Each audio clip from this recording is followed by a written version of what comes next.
Hello guys, Joanna speaking. Today I want to show you one of the board games that I personally have been really looking forward to, and it's finally here. So in this video I will show you what you can expect of Nova Aetas Renaissance with my explanation about all the components. Okay, after opening the box, the first thing awaits player is a binder with a plot book clipped into it. And now, for obvious reasons, I won't show you too much, just not waiting to spoil the gameplay for myself or you and give away the secrets of this world. So the first thing we have to reach for when preparing for the game is a 19-page tutorial which will guide us through all the major issues and rules of the game. As assured by the developers of the game, based on this we'll be able to start the game. However, in order to play the campaign, we will have to reach for the plot book, or rather the binder I showed a moment ago. And there, after we reading the introduction, we will go to the relevant scripts to which our choices will send us. In them you will find information about the setup, starting settings, so how and what we should to prepare, as well as how to lay out the maps. As you can see, the plot book is over 150 pages long. As part of the stretch goals, there is available an additional campaign, Tales from the Inn, for 23 pages. But detailed rules of the game are described in the major rulebook. And here there are almost 60 pages to read, but as you can see with examples and illustrations, note that this rulebook is prepared in alphabetical order with convenient references in the margin of each page. So despite the substantial reading, in my opinion, it's very easy and convenient to navigate through the entire manual. But that's not all. To make it even easier for players, the publisher has prepared another handy booklet in a slightly smaller format, in which 14 pages describe the factions, their characteristics, skills, as well as the meaning of the tokens, icons and symbols we will encounter during the game. Additional and lockable campaign content for another game for Ludus Magnus Studio, that is Black Rose Wars. In this small box you will find miniatures of 3 mages and invocation, a chimera, smaller enemies and familiar, as well as spell cards for the mages and a small rulebook with new rules for a special evocation, that the mage can summon to protect him and save him with its power. So such a small thing, and it's sure to place many a mage. Okay, but moving on to show more components from this big box, there is a whole bunch of tokens and various elements waiting to be, squeezed out, and from which, when assembled, 3-dimensional buildings will create in the basic game 2 square and 2 rectangular houses and inns. There is also a 3D tower and a university building as part of the stretch goal. Of course, there are also some trees, bushes, or even ladders that will be placed on the map as you go through the missions. Since I mentioned the map, in this game are 7 two-sided map tiles with different types of terrain, like mods, forest, mountains, or some chambers. Each tile is divided into 36 spaces in a 6x6 layout. There are also several smaller tiles in different shapes, plus a board with a water area. During the course of the campaign, we will use a map of Italy in which the cities and villages we will visit are laid out. On the back of this map is rest board with a detailed explanation of the rest phase and the abilities of the different types of buildings the heroes can visit during rest phase. So, what do you think? Isn't that all this, together with the miniatures, looks extremely impressive on the table? I don't know about you, but for me, it represents the best invitation for gameplay.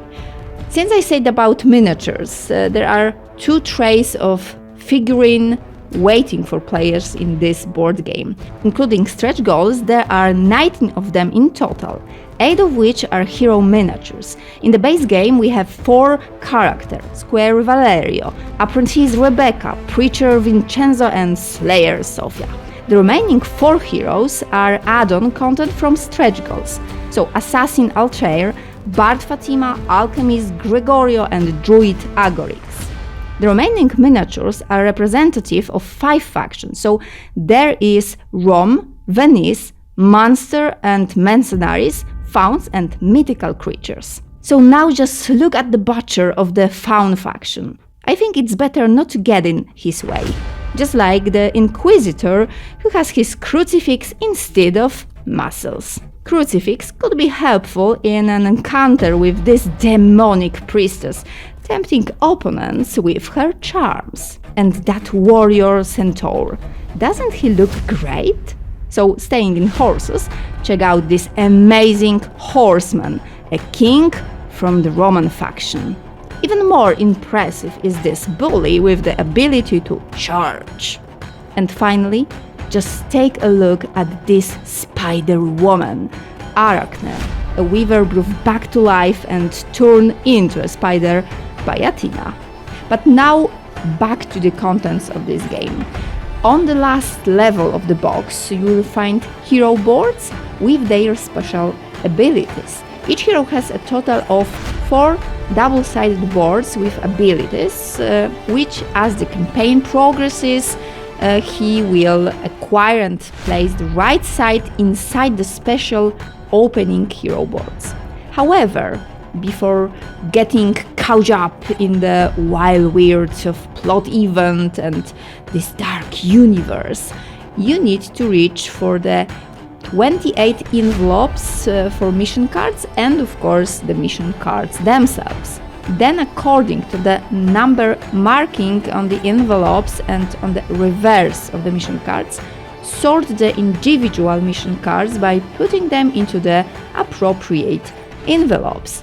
Remember, don't shuffle the mission cards themselves. So there will be 28 adventures to play, which are to be played as a campaign, each missions with several different endings, which you will be able to explore by passing successive games and making different choices than before.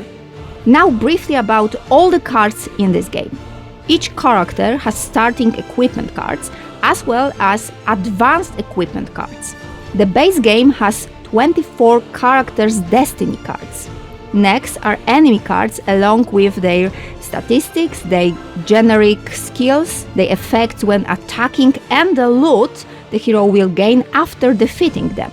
On the other hand, based on the selection of smaller enemy cards, fate will decide what type of enemy we will fight.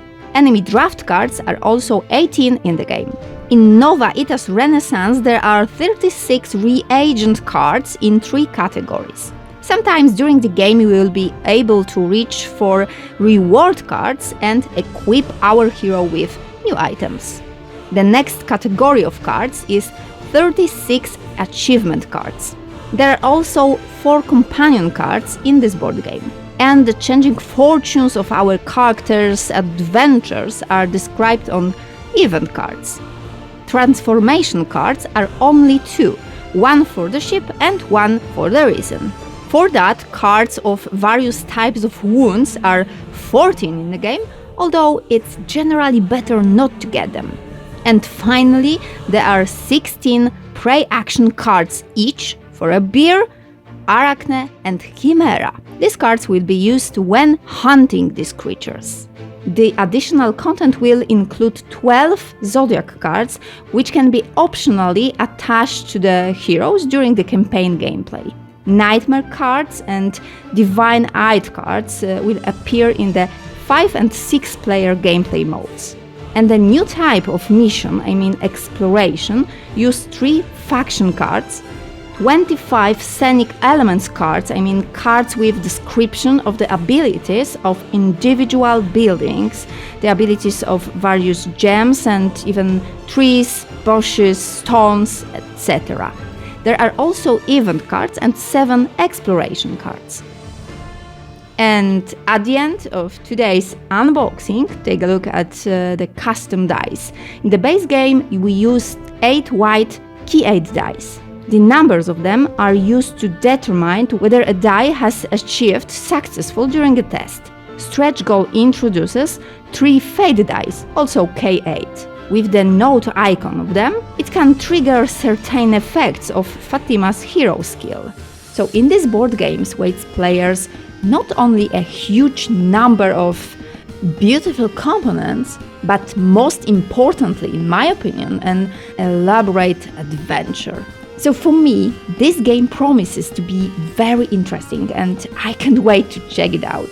Okay, that's all from me for today. I hope you enjoy it. Don't forget to leave a like and join as a subscriber. Thank you very much and see you in the next recording.